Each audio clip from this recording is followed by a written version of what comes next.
Hello बच्चों, आप लोग कैसे हैं? उम्मीद करते हैं अच्छा समझे। स्टडी प्लान 145 में आपका स्वागत है।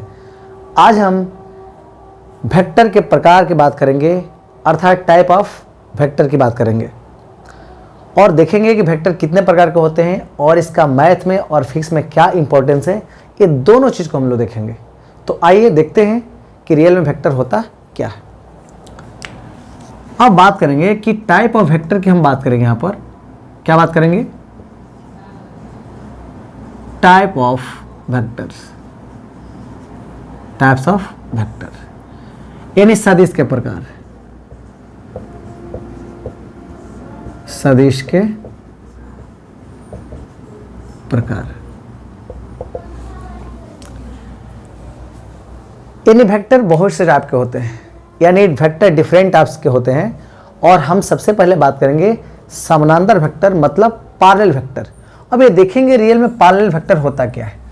पैरेलल वेक्टर का मतलब क्या होता है ये हम लोग देखेंगे।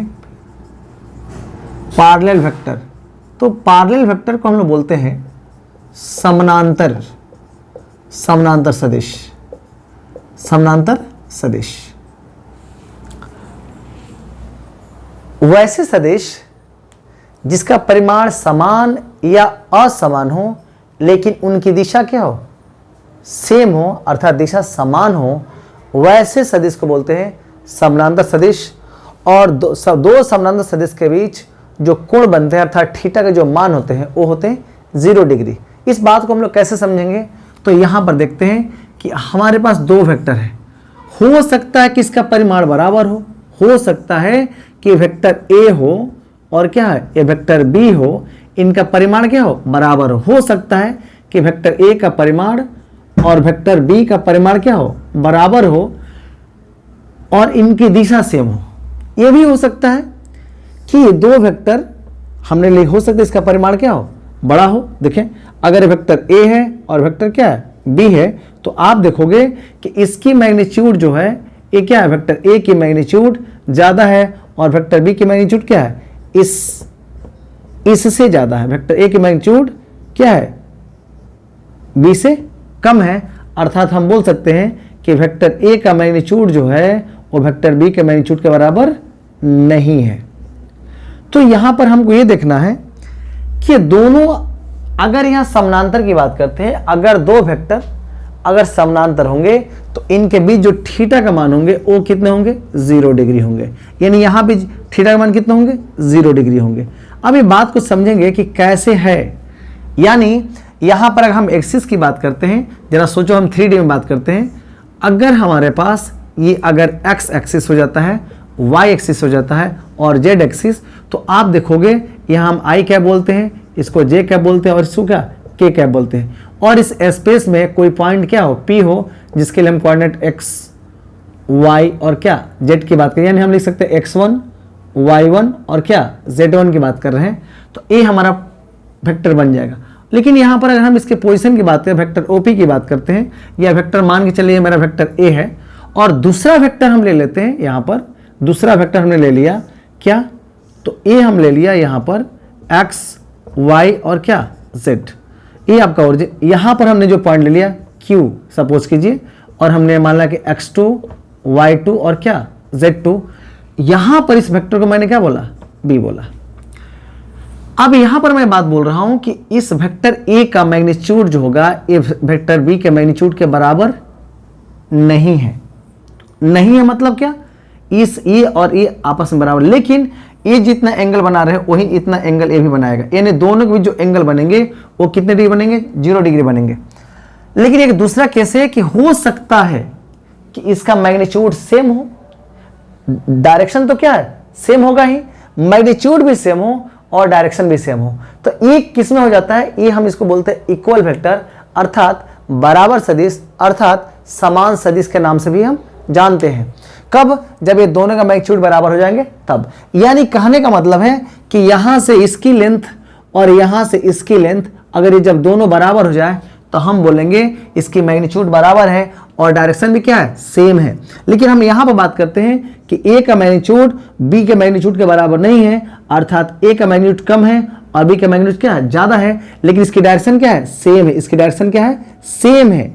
जब डायरेक्शन सेम होगा तो थीटा का मान क्या होगा, 0 डिग्री होगा। अब बात करते हैं कि अगर वेक्टर ए हो गया, इस वेक्टर को हम वेक्टर फॉर्म में लिखेंगे ए को, तो क्या लिखेंगे x1i y1 j और क्या z1 के लिख सकते हैं। और यहां पर बात करें वेक्टर बी को x2i y2 j और क्या z2 के। और वेक्टर बी का अगर हम मैग्नीट्यूड की बात करते हैं तो हम मैग्नीट्यूड में क्या लिखेंगे, under root x2 square plus y2 square plus z2 square. और यहां मैग्नीट्यूड की बात करते हैं वेक्टर ए का मैग्नीट्यूड, तो लिखेंगे under root x1 square plus y1 square plus z1 square, क्योंकि ये मैग्नीट्यूड निकालने का क्या फॉर्मूला है, ये मैग्नीट्यूड निकालने का एक सूत्र है।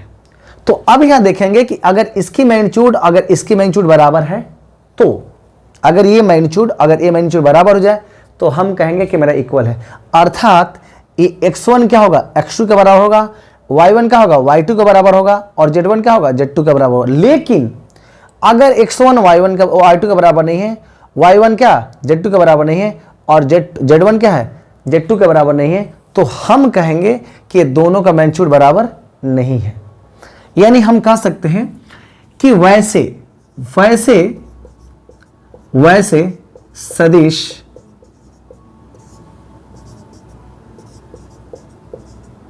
जिनका परिमाण समान या असमान हो, लेकिन दिशा समान हो, उसे समानांतर सदिश कहते हैं। क्या बोलते हैं, समानांतर सदिश कहा जाता है। तो इस कंडीशन से आपको मिल गया कि क्या क्या हो सकता है। अब मैं एग्जांपल के द्वारा आपको दिखाऊंगा कि आपको तो यहां ऐसा दिख गया।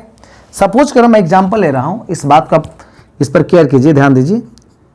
अगर हमारे पास वेक्टर ए है, ध्यान देना है, और हम लिखे i प्लस जे और प्लस क्या वेक्टर के, ये हमारे पास वेक्टर है और हमने वेक्टर क्या ले लिया, वेक्टर बी ले लिया। और इस वेक्टर बी को हमने क्या ले लिया, आई ले लिया, जे ले लिया और क्या के ले लिया। तो आप जरा सोचो, इस वेक्टर इसकी दिशा और इसकी दिशा सेम है ना, इसकी दिशा और इसकी दिशा सेम है ना, इसकी दिशा और इसकी दिशा सेम है ना, यानी डायरेक्शन तो सेम है।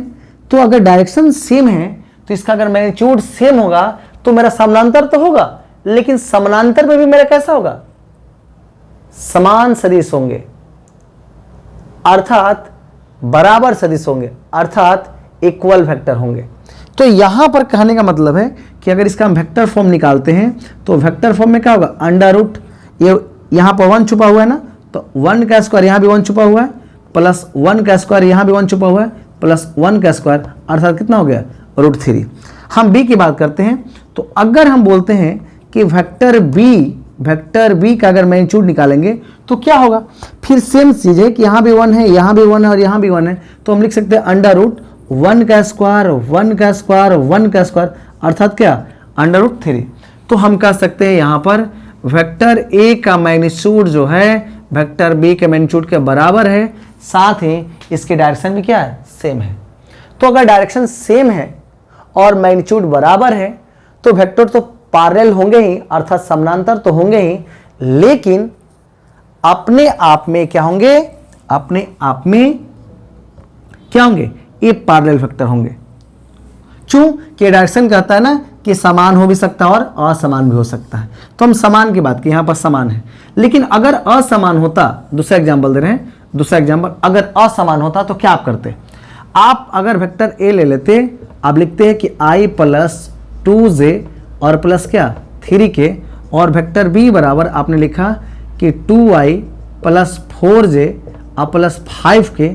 तो आप देखो कि अगर i प्लस है तो ये भी प्लस है, यहाँ 4j है मतलब ये भी प्लस है तो ये भी प्लस है, ये भी प्लस है तो ये भी, लेकिन अंतर क्या है कि इसके जो मैग्नीट्यूड है ना, इसके जो कंपोनेंट है, इस कंपोनेंट में अंतर है, इस कंपोनेंट में अंतर है, इस कंपोनेंट में अंतर है। यह कंपोनेंट का मतलब घटक, कंपोनेंट का मतलब घटक।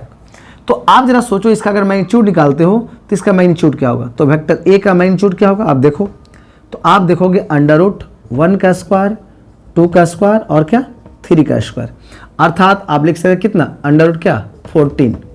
और यहाँ वेक्टर बी का अगर मैग्नीट्यूड की हम बात करते हैं, वेक्टर बी का मैग्नीट्यूड की बात करते हैं, तो हम यहाँ लिख सकते हैं 2 का स्क्वायर प्लस 4 का स्क्वायर प्लस 5 का स्क्वायर और ए √ तो आपको मिलेगा क्या यहाँ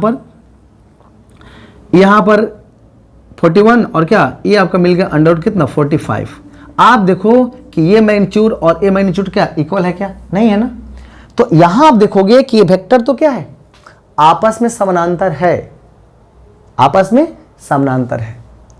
तो समानांतर होने के लिए क्या चाहिए, हो सकता है कि परिमाण सेम हो सकता है परिमाण सेम ना हो, लेकिन इसमें सबसे पहला कंडीशन है कि इसकी दिशा सेम होनी चाहिए।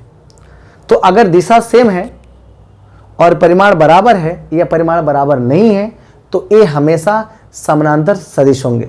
दूसरी बात, अगर दो समानांतर सदिश के बीच या समानांतर सदिशों के बीच जो एंगल बनेंगे यानी जो थीटा के मान होंगे वो 0 डिग्री होंगे। क्यों, ये लाइन कभी भी एक दूसरे से कभी मिल नहीं सकती है, अर्थात कभी एक दूसरे को काट नहीं सकती है, अर्थात एक दूसरे का कहीं पर इंटरसेक्शन पॉइंट नहीं होगा, अर्थात उसको हम प्रतिच्छेदी बिंदु नहीं कह सकते, वहां पर प्रतिच्छेदी बिंदु बनेगा ही नहीं। तो यहां पर हर टर्मिनोलॉजी को आप क्या करोगे, यूज करोगे।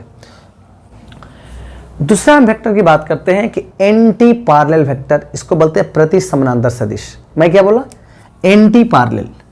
तो आप जरा सोचो कि एंटी पैरेलल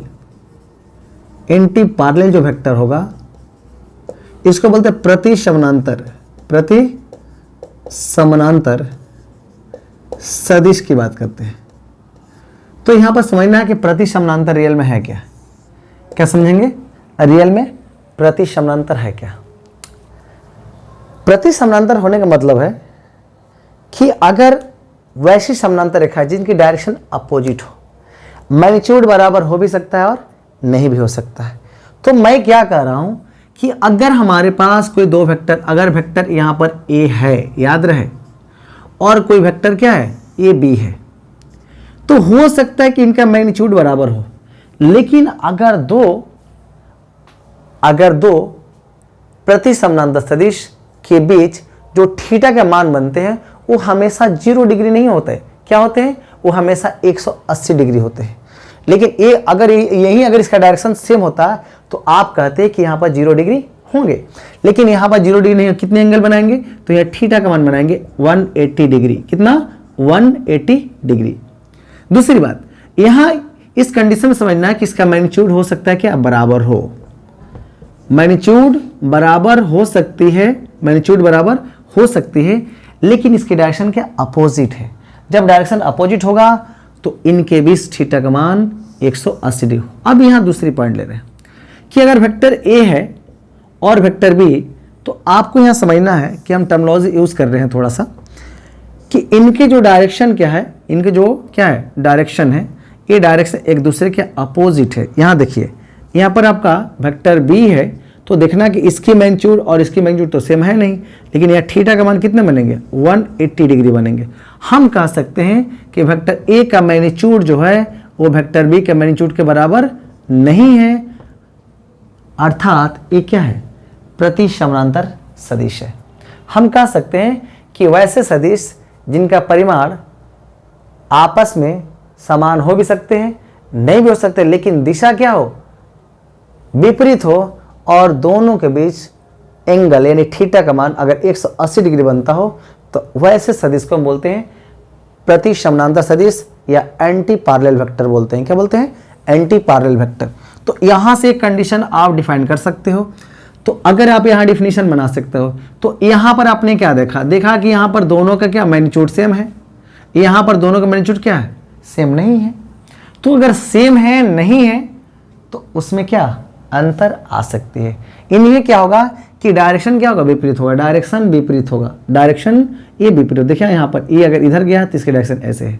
तो अगर हम यहाँ 3D में बात करें तो क्या ऐसा हो सकता है ना, आप समझ सकते हैं यहाँ पर कि अगर हमारे पास कोई वेक्टर क्या हो, यहाँ पर x एक्सिस, y एक्सिस और क्या z एक्सिस, यानी आई जे और क्या के, वही मैं पॉइंट लूंगा जो मैंने पिछले वेक्टर के लिए मैंने एग्जांपल लिया था, ये पॉइंट x1 y1 और क्या z1। अगर यहां समझना है कि अगर प्रति की बात करते हैं तो ये वेक्टर क्या इसका अपोजिट आ जाता है, इसके यहाँ अपोजिट आ जाए, इसका अपोजिट, तो हम बोलते हैं कि भाई इसके डायरेक्शन क्या विपरीत है, डायरेक्शन विपरीत है। तो अगर यहाँ वेक्टर ए हम इसको बोल रहे हैं तो हम बोल रहे हैं कि x1i y1 j और क्या z1 k। और वेक्टर अगर हम दूसरा अगर हम वेक्टर को ले रहे हैं, दूसरा वेक्टर, अब ये वेक्टर में क्या होगा, थोड़ा सा कंडीशन बदल जाएंगे। क्या होगा कि ये i है, ये j है, ये k है। हम इसका निगेटिव पार्ट ले रहे हैं, किसका, इसका निगेटिव पार्ट। सपोज करो कि ये निगेटिव में आ गया, सपोज करें कि यहाँ पर हमने निगेटिव में इधर ही ले लिया, यानी अगर निगेटिव में लेंगे, अगर हम निगेटिव में लेते हैं, सपोज करो कि यहाँ पर हमने निगेटिव ले लिया, कोई पॉइंट क्या यहाँ पर क्यू, तो यहाँ x2 y2 और क्या z2। तो अगर यहाँ पर जो हमारा पॉइंट बनेंगे, यहाँ पर हम कोई वेक्टर, इसको हम क्या मानते हैं, b मान लेते हैं।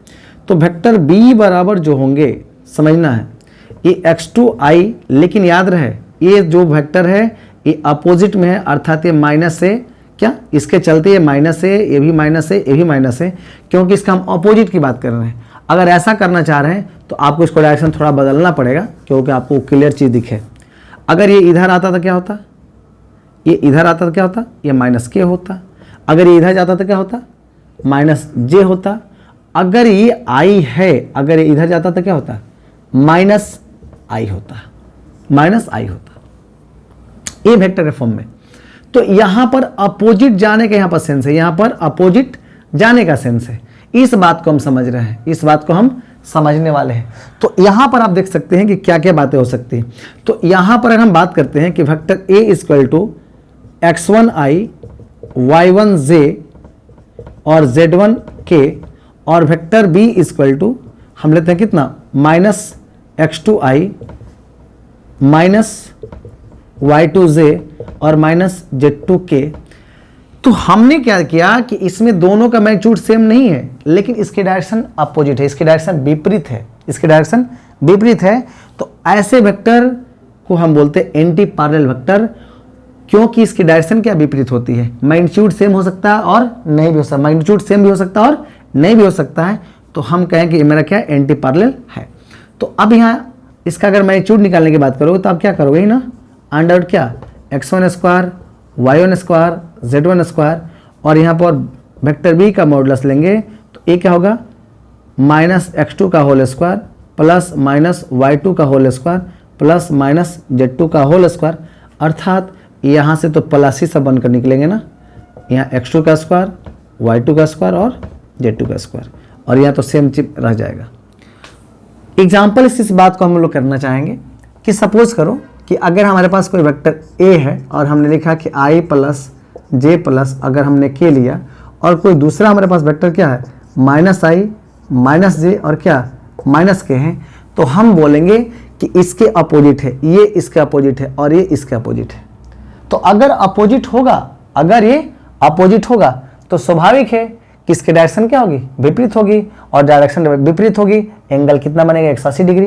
तो हम इसका मैग्नीट्यूड निकालने चाहेंगे तो वेक्टर a का मैग्नीट्यूड क्या होगा, अंडर रूट 1 का स्क्वायर 1 का स्क्वायर 1 का स्क्वायर। वेक्टर b का मैग्नीट्यूड क्या होगा, अंडर रूट -1 का स्क्वायर -1 का स्क्वायर -1 का स्क्वायर, यानी a बनेगा √3, तो a भी क्या बनेगा √3। तो आप बोलोगे कि सर इस वेक्टर a का मैग्नीट्यूड वेक्टर b के मैग्नीट्यूड के बराबर है, लेकिन डायरेक्शन क्या है, अपोजिट है। डायरेक्शन क्या है, अपोजिट है। दूसरा अगर आप एग्जांपल लेना चाहेंगे तो दूसरा आप एग्जांपल यहाँ ले सकते हैं। दूसरा एग्जांपल, अगर वेक्टर a बराबर 2y प्लस 3j और क्या प्लस 4k है, और वेक्टर b बराबर लिखते हैं कि माइनस i माइनस 3j और प्लस क्या k है, तो हम कहेंगे कि ये हमारा क्या है, एंटी पैरेलल वेक्टर है। क्या है, एंटी पैरेलल वेक्टर, अर्थात दोनों का मैग्नीट्यूड सेम नहीं हो सकता है। क्यों, आप देख सकते हो वेक्टर a का मैग्नीट्यूड निकाल लो तो आप देखोगे कि 2 का स्क्वायर 3 का स्क्वायर 4 का स्क्वायर, यानी क्या हो गया, अंडर क्या 29, अंडर कितना 29। और b का मैग्नीट्यूड की बात करोगे तो b का मैग्नीट्यूड क्या होगा, अंडर रूट 1 का स्क्वायर माइनस 3 का स्क्वायर और माइनस 1 का स्क्वायर, यानी आपका कितना अंडर रूट क्या 11।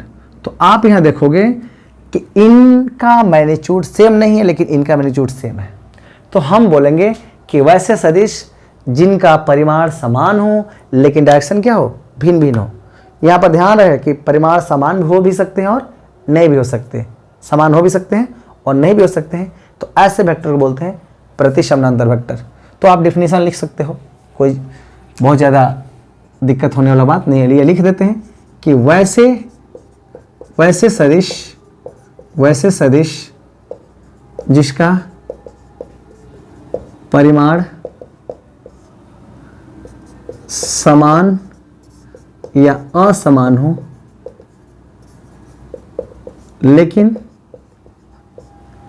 लेकिन दिशा विपरीत हो और इस कंडीशन में थीटा का मान कितना हो, 180 डिग्री बनता हो, तो ऐसे सदिश को बोलते हैं एंटी पैरेलल वेक्टर। क्या बोलते हैं, एंटी पैरेलल वेक्टर बोलते हैं। तो आप इसको नोट कर लो। अब यहां से हम बात करेंगे इक्वल वेक्टर। इक्वल वेक्टर इसको हम बोलते हैं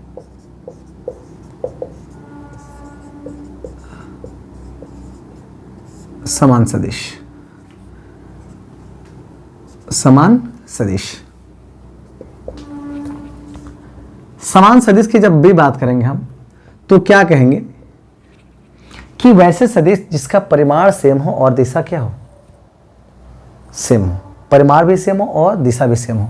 अभी मैंने एग्जाम्पल में आपको जस्ट करके बताया था कि यहाँ पर अगर कोई वेक्टर ए है और कोई वेक्टर क्या है बी है, इनके बीच थीटा का मान तो 0 डिग्री ही होंगे, थीटा का मान क्या होंगे 0 डिग्री होंगे।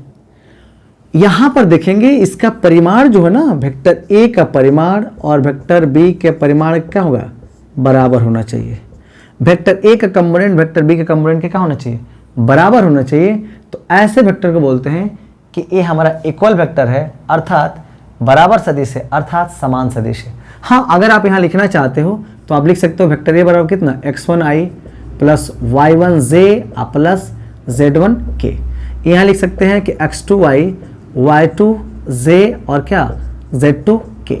याद रहे इसका परिमाण सेम है, तो बराबर होने का मतलब क्या होता है, अगर कोई वेक्टर बराबर है, वेक्टर ए वेक्टर बी के क्या है बराबर है, इसका मतलब है कि यहाँ पर x1, यहाँ पर आप देखोगे कि x1i y1j और z1k is equal to x2i y2j और क्या z2k।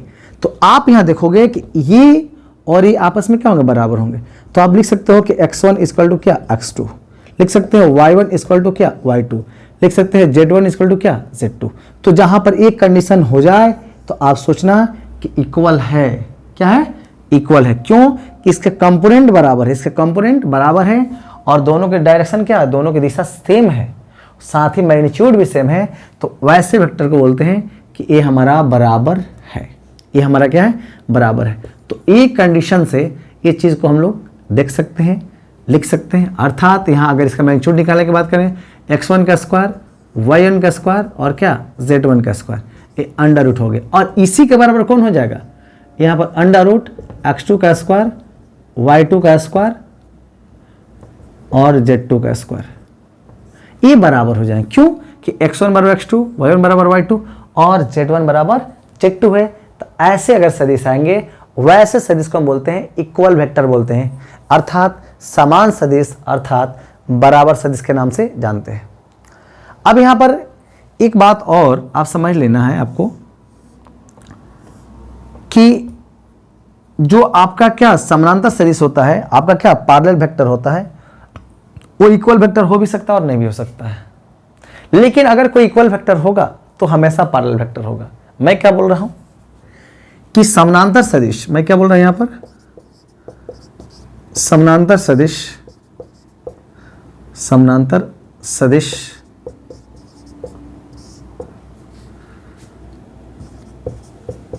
बराबर सदिश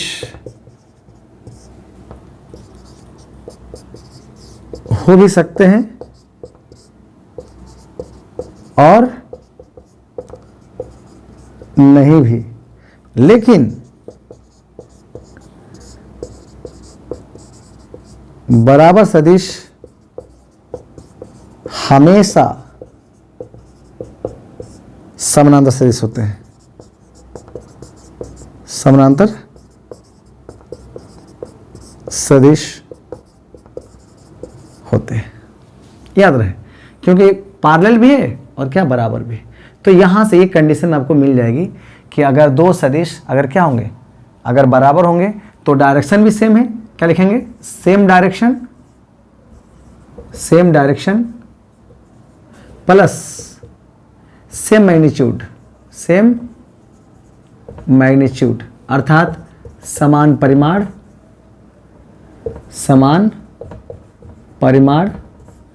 प्लस समान दिशा। तो जहां पर ए टर्मिनोलॉजी यूज होगा तो आप सोच लेना कि ए हमारा क्या बराबर सदिश है। इस पे क्वेश्चन दे रहे हैं तो आपका कंसेप्ट और क्लियर हो जाएगा। सपोज कीजिए यहां पर ले लेते हैं क्वेश्चन एग्जांपल में कि यदि वेक्टर ए इक्वल टू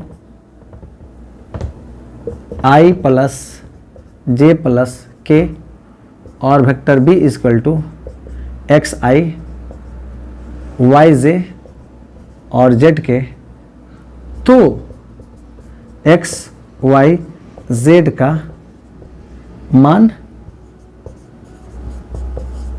निकालें।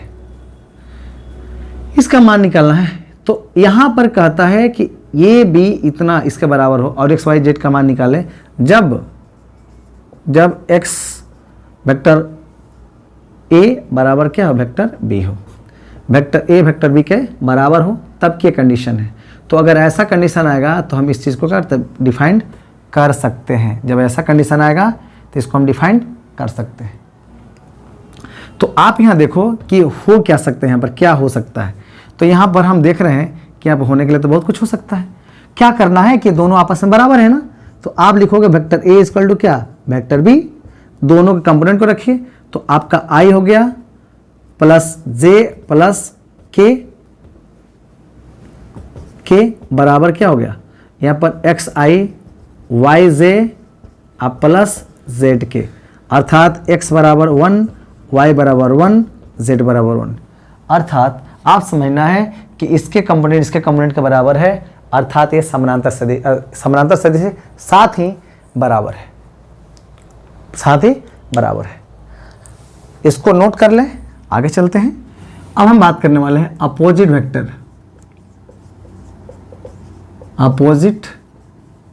वेक्टर बोलते हैं, इसको बोलते हैं विपरीत सदिश।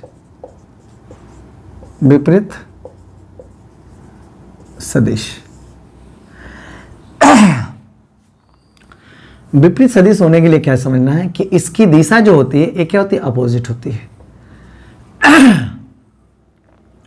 ए अगर आई है, ए अगर जे है, ए अगर क्या है, के है, तो अगर इसके अगर हम अपोजिट की बात करते हैं, इसका अपोजिट किधर जाएगा, इधर जाएगा। तो ए क्या होगा, माइनस आई जे हो जाएगा, क्या हो जाएगा, माइनस जे। अगर इसकी डायरेक्शन की बात करें तो ए ऊपर गई नीचे आएगा तो क्या होगा, ए आपका हो गया माइनस के। लेकिन अगर इसकी मैं बात करूं तो ए क्या होगा, माइनस आई हो गया। लेकिन हमको समझना है कि ए भाई क्या अपोजिट है। यहां पर अपोजिट सदिश किसको कहते हैं, अपोजिट सदिश कहते हैं कि अगर मान के कोई वेक्टर हमारा क्या है, ए है, और इसके अपोजिट कोई वेक्टर क्या है, इसी वेक्टर का एक मान प्रतिबिंब हम मान लेते हैं, इसी वेक्टर का प्रतिबिंब, तो बनेगा कि ये है तो ये क्या होगा, माइनस ए होगा, स्वाभाविक है इसके अपोजिट। तो जब हम अपोजिट की बात करते हैं, इसको हम नाम ले लेते हैं निगेटिव वेक्टर। एक बात और लेते हैं, निगेटिव वेक्टर भी बोल सकते हैं। तो इस वेक्टर, इसका मैग्नीट्यूड और इसका मैग्नीट्यूड क्या हो, सेम, यानी वेक्टर ए का मैग्नीट्यूड बराबर क्या हो, माइनस वेक्टर ए का मैग्नीट्यूड अगर क्या हो, सेम हो, यानी किसी वेक्टर ए के बराबर हो, लेकिन डायरेक्शन क्या हो, ए डायरेक्शन इधर गई है, ए डायरेक्शन क्या इधर गई हो, तो हम कहेंगे कि ए हमारा कैसा वेक्टर है, तो ए हमारा क्या है, निगेटिव वेक्टर है, यानी इसके निगेटिव है, इसके ए नेगेटिव है। हम एग्जाम्पल के तौर पर आपको समझाना चाहेंगे कि सपोज कीजिए कि अगर कोई वेक्टर आपके पास क्या हो, अगर 2y आप प्लस क्या 3j आप प्लस क्या 4k हो, तो हम बात करेंगे कि इस वेक्टर a का, इसका वेक्टर a का माइनस निकालना है। तो अब क्या निकालोगे, ये जो वेक्टर दिया है ना इसके केवल अपोजिट कर देंगे, यानी हम चाहेंगे तो लिख सकते हैं कि minus vector a equal to, minus तो रखेंगे, इस वेक्टर a को रखेंगे तो 2y प्लस क्या 3j और प्लस क्या 4k लिखेंगे, और इस माइनस से जब क्या करेंगे मल्टीपल कर देंगे तो minus 2y minus 3j minus 4k। तो इस वेक्टर को हम क्या बोलेंगे, इस वेक्टर को बोलेंगे हम निगेटिव वेक्टर। क्या बोलेंगे, निगेटिव वेक्टर बोलेंगे इसको हम। तो देखना है कि इसके कंपोनेंट प्लस है, ये भी प्लस है, ये भी, इसका अपोजिट क्या हो जाए माइनस माइनस माइनस, यानी इसकी मैग्नीट्यूड भी सेम होने चाहिए लेकिन डायरेक्शन क्या होना चाहिए, विपरीत होना चाहिए। तो जब डायरेक्शन विपरीत होगा तो इनके बीच थीटा का मान जो बनने वाले हैं वो कितने बनेंगे, 180 डिग्री बनेंगे। कितने बनेंगे, 180 डिग्री, 180 डिग्री बनेंगे। अब हम बात करते हैं को इनिशियल वेक्टर, को इनिशियल वेक्टर, इसको बोलते हैं सह प्रारंभिक सदिश। क्या बोलते हैं, सह प्रारंभिक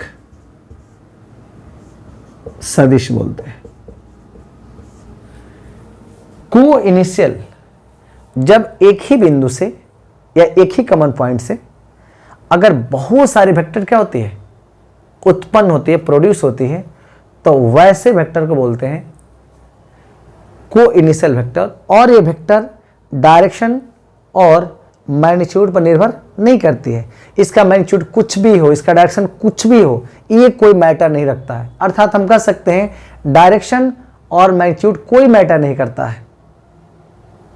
ये केवल क्या करता है कि किसी कॉमन पॉइंट से बहुत सारे वेक्टर क्या हो, निकली हो, बहुत सारे वेक्टर क्या हो, इस पॉइंट से बहुत सारे वेक्टर अगर निकली हो तो हम इस वेक्टर को बोलेंगे क्या, को इनिशियल वेक्टर। क्या बोलेंगे, को इनिशियल वेक्टर बोलेंगे, को इनिशियल वेक्टर हम बोलेंगे यहां पर। तो यहां पर को इनिशियल वेक्टर ही कहलाएगा। क्या कहलाएगा, को इनिशियल वेक्टर ही कहलाएगा, को इनिशियल वेक्टर ही कहलाएगा। तो इस वेक्टर की हम बात करते हैं तो बहुत सारा वेक्टर हो सकता है। हम ये कह सकते हैं ना कि वेक्टर ए है, ए वेक्टर बी है, ए वेक्टर सी है, ए वेक्टर डी है, ए वेक्टर ई है, वेक्टर एफ है, वेक्टर जी है, वेक्टर एच है। ये एक ही पॉइंट से जब बहुत सारे वेक्टर क्या होंगे, उत्पन्न होंगी, तो ऐसे वेक्टर को बोलते हैं को इनिशियल वेक्टर। यानी आप डिफिनीशन क्या ले सकते हैं, वैसे सदिश जो किसी कॉमन पॉइंट से उत्पन्न होती है, वैसे सदिश जो किसी कॉमन पॉइंट से उत्पन्न होती है, जो डायरेक्शन और मैग्नीट्यूड पर निर्भर नहीं करती है। तो इसका डायरेक्शन क्या है, ये कोई मैटर नहीं करता। इसका मैग्नीट्यूड क्या है, कोई मैटर नहीं करता है, कोई मैटर ही नहीं करता है। तो वैसे वेक्टर को बोलते हैं को इनिशियल वेक्टर। एग्जाम्पल के तौर पर हम एक क्वेश्चन दे रहे हैं, आप बताना है कि हमारे पास एक पॉइंट से ए वेक्टर ए निकला और ए वेक्टर ये निकला और वेक्टर यहाँ से ये निकला और यहाँ से दूसरा वेक्टर ये गया, फिर तीसरा वेक्टर ये गया।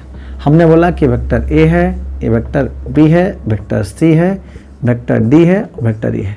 हम बोलेंगे इसमें कौन कौन को इनिशियल वेक्टर है, इसमें कौन कौन को इनिशियल वेक्टर है। तो मैंने क्या बोला, जो वेक्टर एक ही पॉइंट से उत्पन्न होती है, तो इस पॉइंट से कौन कौन वेक्टर उत्पन्न है, ए बी और सी। तो अब लिखेंगे vector A comma vector B comma vector C क्या है, को इनिशियल वेक्टर है, को इनिशियल वेक्टर है, को इनिशियल वेक्टर है। यहाँ पर डायरेक्शन भी आप समझ सकते हैं, दिशा। एक ही बिंदु से बहुत सारे वेक्टर उत्पन्न होती हैं जो मैग्नीट्यूड और डायरेक्शन पर निर्भर नहीं करती है, वैसे सदिश को बोलते हैं सप्रारंभिक सदिश। क्या बोलते हैं, या को इनिशियल वेक्टर। तो आप इसको नोट करो, आगे चलते हैं। अब हम बात करने वाले को प्लेनर वेक्टर। क्या बात करेंगे, को प्लेनर वेक्टर। तो ये हमारा है को प्लेनर वेक्टर की हम जो बात करने वाले हैं, इसको बोलते हैं सह समतल सदिश, सह समतल सदिश। अगर देखा जाए तो हम जब प्लेन की बात करते हैं तो स्पेस में कितनी प्लेन बन सकती है, स्पेस में कितनी प्लेन बन सकती है। अर्थात हम बात करें कि स्पेस में कितनी वेक्टर क्रिएट हो सकती है, तो आप बोलोगे कि स्पेस में n वेक्टर क्रिएट हो सकती है। लेकिन अगर हम समतल की बात करते हैं तो यहां पर समतल जो आपके इस बोर्ड पर, इसके व्हाइट बोर्ड पर जो दिखाई देगा, उसी की आप बात करोगे। अब जरा सोचो, ध्यान देना। यहां पर अगर मैंने बोला यहां पर कि सर ये हमारा x है, ठीक है, ये हमारा y है और ये हमारा z है, ध्यान देना। ये जो प्लेन, इससे कितने एंगल बना है 90 डिग्री, ये कितना यहाँ बना है 90 डिग्री, और यहाँ कितना बना है 90 डिग्री। अब जरा समझना है कि आप इसको बोलते हो I है, इसको बोलते हो J है, इसको बोलते हो K है। बहुत अच्छी बात है। तो अगर हम बात करते हैं कि XY प्लेन, जब X और Y प्लेन की जब बात करते हैं तो XY प्लेन में जब होगा तो XY प्लेन का इक्वेशन क्या होता है, Z बराबर क्या 0। ये प्लेन का इक्वेशन है, यानी Z का वैल्यू क्या हो जाएगी 0 हो जाएगी। लेकिन अगर हम बोलते हैं YZ प्लेन, अगर हम YZ प्लेन की बात करते हैं, YZ प्लेन की बात करते हैं, तो यहां बोलते हैं कि x इक्वल टू क्या 0। और हम यहां बात करते हैं ZX प्लेन, ZX अगर हम प्लेन की बात करते हैं तो ZX प्लेन को बोलते हैं y बराबर 0। तो यहां पर प्लेन जो हमको दिखाई दिया वो प्लेन क्या है भाई, XY है, YZ है और क्या ZX है, ये प्लेन है। और किसी प्लेन के भाई अपनी एक इक्वेशन होती है, किसी लाइन की अपनी इक्वेशन होती है, तो किसी प्लेन की भी अपनी एक इक्वेशन होती है। और वहां पर एक नया चीज का जन्म होता है जिसका नाम है कोप्लेनर वेक्टर, यानी वैसे सदिश जो एक ही प्लेन में क्या हो मौजूद हो, अर्थात एक ही प्लेन में क्या उपस्थित हो, तो ऐसे सदिश को बोलते हैं कोप्लेनर सदिश। ध्यान रहे, अगर दो सदिश अगर कोप्लेनर होंगे तो याद रहे वो एक ही प्लेन में होंगे। कोई भी उसकी डायरेक्शन कुछ भी हो, ये कोई मैटर नहीं करता, डायरेक्शन कोई मैटर नहीं करता है, उसका मैग्नीट्यूड कोई मैटर नहीं करता है। हम एक एग्जांपल लेते हैं, एग्जांपल से हर बात को आपको क्लियर कर दूंगा। सपोज कीजिए कि ये तो आपको दिख गया। अगर मान के चलिए कि हमारे पास एक प्लेन हमने ले लिया, यहाँ पर इस प्लेन की ही बात करेंगे हम। यहाँ मेरा x है, मेरा y है और मेरा क्या यहाँ पर z है, सपोज करना है। तो अगर मान के चल हम YZ प्लेन में बात करें, या कोई बच्चा बोला कि सर x y में ही लीजिए, तो मान के ये वेक्टर क्या पैरेलल है। हो सकता है ये कोई दूसरा वेक्टर क्या एंटी पैरेलल होगा, हो सकता है कोई ऐसा वेक्टर हो सकता है, हो सकता है कोई वेक्टर ऐसा हो सकता है, कोई वेक्टर ऐसे हो सकता है। तो एक ही प्लेन में है ना, जब एक ही प्लेन में बहुत सारी वेक्टर हो सकती है, एक ही प्लेन में बहुत सारे वेक्टरें हो सकती है, उनकी डायरेक्शन, उनका मैग्नीट्यूड कोई मैटर नहीं रखता है। यानी हम कह सकते हैं कि दो समानांतर सदिश क्या कोप्लेनर, तो यस हाँ भाई होंगे। जब दो समानांतर उनके बीच एंगल कितना बनेगा 0 डिग्री बनेगा। क्या दो एंटी पैरेलल वेक्टर क्या कोप्लेनर होता है क्या, हाँ होते हैं, एक ही प्लेन में होंगे ना, एक ही प्लेन में होंगे, तो वैसे सदिश को हम बोलते हैं कोप्लेनर वेक्टर बोलते हैं। क्या बोलते हैं, कोप्लेनर वेक्टर बोलते हैं। तो यहां पर ये चीज आपको दिखाई दे दी होगी, यहां पर ये चीज आपको दिखाई दे दी होगी। तो आप यहां समझ लेना कि क्या क्या बातें हो सकती है, क्या क्या बातें हो सकती है। तो अगर आप यहां डिफिनेशन देते हो तो क्या डिफिनेशन दोगे कि वैसे सदिश, क्या बोलेंगे,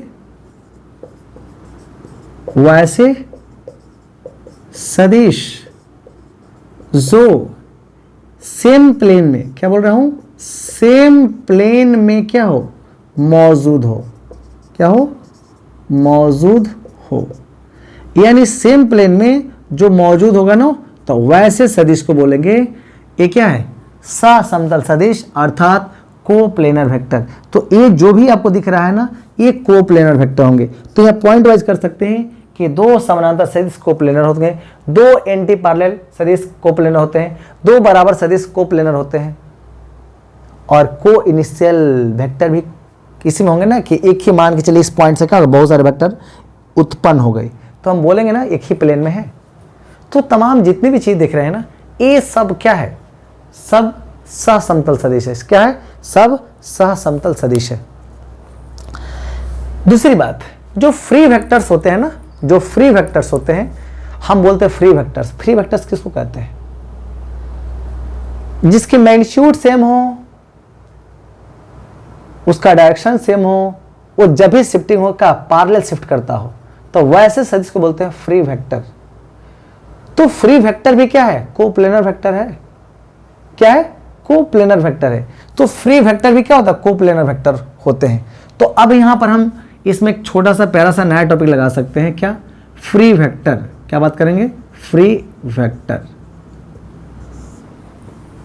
यानी वैसे सदिश जिसकी परिमाण सेम हो, यानी परिमाण नहीं बदलता हो, डायरेक्शन नहीं बदलता हो और वो हमेशा पैरेलली शिफ्ट करता हो, वैसे सदिश को हम बोलते हैं फ्री वेक्टर।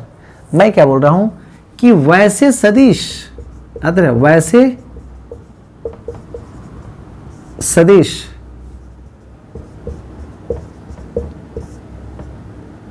जिसका परिमाण एम, दिशा न बदले लेकिन उनका प्रतिस्थापन समानांतर हो। क्या हो? समानांतर हो, तो वैसे सदिश को बोलते हैं फ्री वेक्टर। जैसे मैं एग्जांपल दे रहा हूं, हमारे पास एक वेक्टर ए है, ठीक है ना, और दूसरा कोई वेक्टर क्या है? बी है। तो ए वेक्टर ए है और वेक्टर क्या? बी है। इसको शिफ्ट करना, तो कैसे शिफ्ट करेंगे? इस वेक्टर को क्या करें? थोड़ा सा आगे बढ़ा देंगे। तो इस वेक्टर को लिया कर अगर यहाँ शिफ्ट कर देंगे तो ए दूसरे में जुड़ जाएगा ना। तो आप यहाँ लिख सकते हो ए वेक्टर ए है और यहाँ पे इसका शिफ्टिंग यहाँ हो गया ना, तो ए क्या हो गया? इसके साथ हो गया, तो ए आपका शिफ्ट कर गया। तो ये कैसे शिफ्ट कर? पैरेलली ना, ए क्या हो गया? यहाँ लाके शिफ्ट कर गया, तो इसकी डायरेक्शन नहीं बदला, दिशा नहीं बदलता और परिमाण भी नहीं। इसका ना दिशा बदलेगी और ना ही परिमाण बदलेंगे, तो ये जो शिफ्टिंग होगा ये कैसा होगा? समानांतर। दूसरी बात है, दूसरी बात समझना है कि यहाँ पर कोई वेक्टर यहाँ पर ए है और कोई वेक्टर क्या यहाँ पर बी है। तो इस वेक्टर को हम आगे में लेकर समानांतर कर सकते हैं। ये क्या? समानांतर हो गया। तो ये वेक्टर ए हो गया, ए क्या होगा? वेक्टर बी हो गया। तो ए आपका क्या होगा? समानांतर हो गया। तो जब भी फ्री वेक्टर की बात करते हैं तो फ्री वेक्टर ए लेकर आता है, ठीक है ना। अब हमारे पास आता है कोलिनियर वेक्टर, जिसको बोलते हैं हिंदी में संरेख सदिश। क्या बोलते हैं? संरेख सदिश। अब होता है कोलिनियर वेक्टर, इसको बोलते हैं संरेख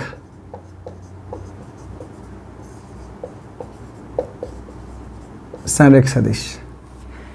भैया कोई वेक्टर संरेख कब हो सकते हैं? जब किसी दूसरे वेक्टर पर चिपक जाए, उसके ऊपर ओवरलैप कर ले, उसके ऊपर ओवरलैप करें। ये वेक्टर पैरेलल भी हो सकता है और एंटी पैरेलल भी हो सकता है, पैरेलल भी हो सकता है और एंटी पैरेलल हो सकता है। तो जब भी कहीं कोलिनियर वेक्टर होगा तो कोलिनियर वेक्टर होने के लिए कुछ कंडीशंस होते हैं, ओवरलैपिंग कंडीशन होता है, यानी collinear vector overlap to each other. मैं क्या बोला? कोलिनियर वेक्टर पैरेलल भी हो सकता है और एंटी पैरेलल भी हो सकता है। तो अब जरा सोचो कि अगर हमारे पास कोई वेक्टर ए है, ध्यान देना, अगर कोई वेक्टर ए है और यहां पर कोई वेक्टर क्या है? बी है, ये कोई वेक्टर बी है, तो हर वेक्टर का कुछ का अपना कंपोनेंट होते हैं। तो अगर हम बात करते हैं कि वेक्टर ए जो है इस वेक्टर बी से क्या लेमडा गुना है, कितना लेमडा गुना है, पहला पॉइंट। तो यहां पर समझना है कि यहां पर क्या होगा, कुछ कंडीशंस आ जाएंगे भाई। हो सकता है कि जब लेमडा, याद रहे, जब लेमडा का मान कितना हो जाए 1 हो जाए, तो उस कंडीशन में वेक्टर ए और वेक्टर बी क्या होंगे? पैरेलल हो जाएंगे, ठीक है भाई।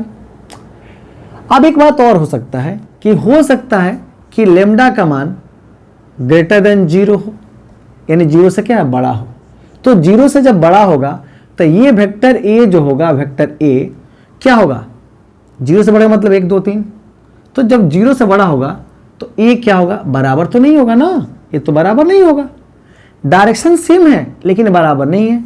दूसरी बात हो सकता है कि हो सकता है लेमडा का मान 0 से छोटा हो, तो यहां पर वेक्टर ए जो होगा, अब क्या होगा कि 0 से छोटा मतलब निगेटिव होगा, ये तो क्या होगा? निगेटिव होगा।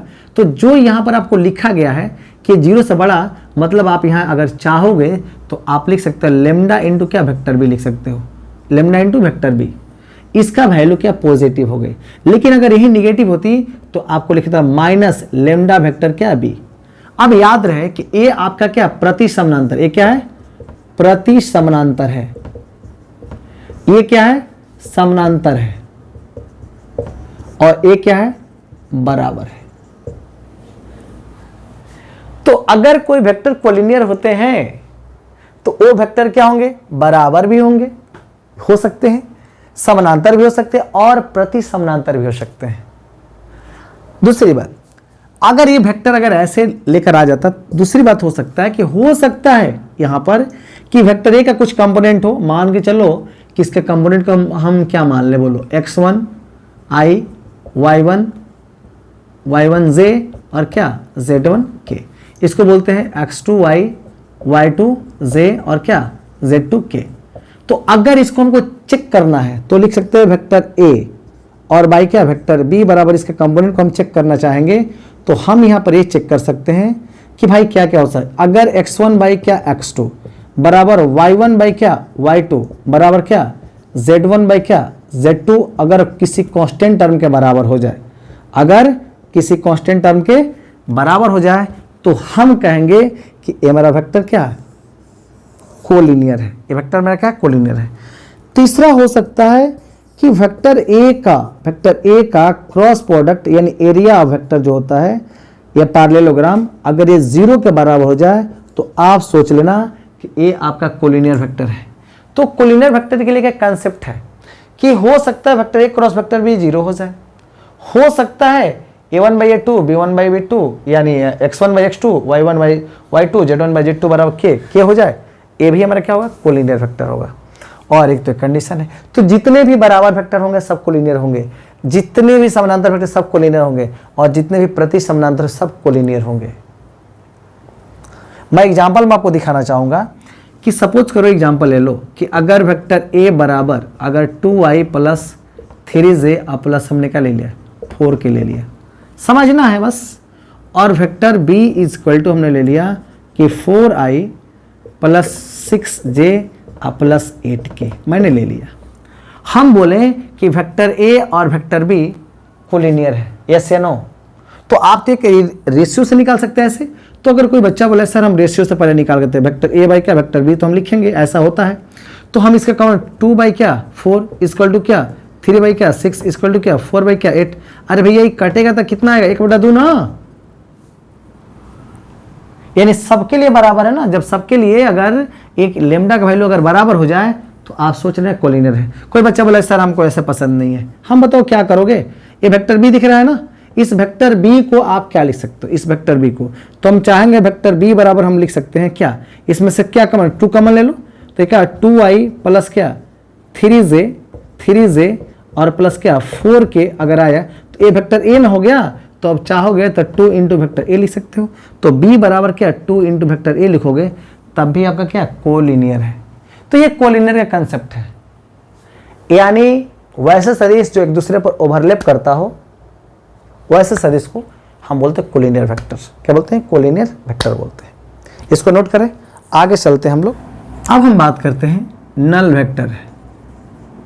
नल वेक्टर इसको बोलते हैं जीरो वेक्टर भी बोलते हैं, जीरो वेक्टर। इसको बोलते हैं शून्य सदिश, शून्य सदिश।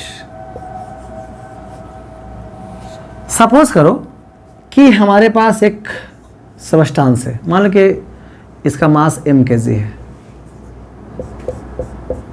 इस पर इधर से F1 अगर 10 न्यूटन का फोर्स I की ओर लगा रहा है और यहाँ से जो फोर्स आ रही है यहाँ से अगर ये ऐसे लग रहा है और ऐसे, और यहाँ F2 जो है बराबर कितना -10 न्यूटन I का फोर्स लगा रही है, तो भाई इस पर टोटल नेट फोर्स कितना लगेगा, एफ नेट कितना लगेगा, टोटल एफ नेट कितना लगेगा, यानी जितना 10 न्यूटन लगा रही है -10 न्यूटन, तो दोनों का सम 0 होगा ना, दोनों का सम तो 0 होगा। यानी आप लिखोगे vector a1 plus vector a2, अगर इसके हम सम की बात करें तो ये कितना आया 10 न्यूटन आई गया है और ये कितना गया -10 न्यूटन क्या जे गया, इसकी सॉरी आई गया, इसकी वैल्यू क्या हो गई, 0 हो गई। तो 0 अगर मैंने अगर ऐसे लिख दिया गलत हो गया, यहां पर 0 वेक्टर लगाना पड़ेगा। क्यों 0 वेक्टर? क्योंकि इसके पास खास डायरेक्शन नहीं होती है, लेकिन इसका परिमाण 0 होता है। तो मैं बोलूंगा कि वैसे सदिश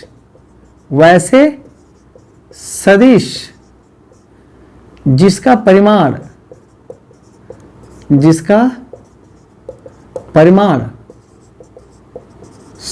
हो लेकिन दिशा खास ना